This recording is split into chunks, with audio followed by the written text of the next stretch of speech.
Odysseus अपने साथियों के साथ अपने देश इथाका लौटने के लिए निकला, लेकिन समुद्री तूफानों ने उनका रास्ता भटका दिया और उन्हें एक रहस्यमय द्वीप पर ला पटका। उस द्वीप पर रहने वाले अजीब लोगों ने ओडिसियस के कुछ साथियों को कमल जैसे दिखने वाले फूल खाने को दिए। जैसे ही उन्होंने फूल खाए, वे अपना घर, अपना उद्देश्य, सब कुछ भूलने लगे। अब वे बस उसी द्वीप पर रह जाना चाहते थे, लेकिन ओडिसियस ने हार नहीं मानी। उसने जबरदस्ती अपने साथियों को जहाज पर लादा और वहां से यात्रा आगे बढ़ाई।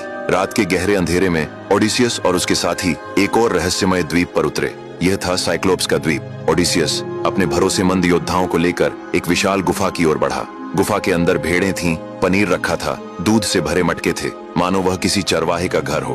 थके और भूखे सैनिकों ने बिना सोचे समझे खाना शुरू कर दिया, लेकिन तभी गुफा के बाहर भारी कदमों की गूंज सुनाई दी। साइक्लोप्स पॉलीफीमस अंदर आया, एक विशालकाय राक्षस, समुद्र के देवता का पुत्र। उसने गुफा का मुंह एक भारी पत्थर से बंद कर दिया और क्रोध में 2 सैनिकों को पकड़कर जिंदा खा गया। ओडिसियस ने उससे विनती की, लेकिन वह कुछ सुनने को तैयार नहीं था। ओडिसियस समझ चुका था, अगर उसने कुछ नहीं किया तो कोई भी जीवित नहीं बचेगा। जब पॉलीफीमस गहरी नींद में था, ओडिसियस और उसके साथियों ने लकड़ी का एक भाला तैयार किया और उसे सीधे उसकी आंख में घोंप दिया। पॉलीफीमस दर्द से चीख उठा। अंधेरे का फायदा उठाकर ओडिसियस और उसके साथी किसी तरह गुफा से बाहर निकल आए।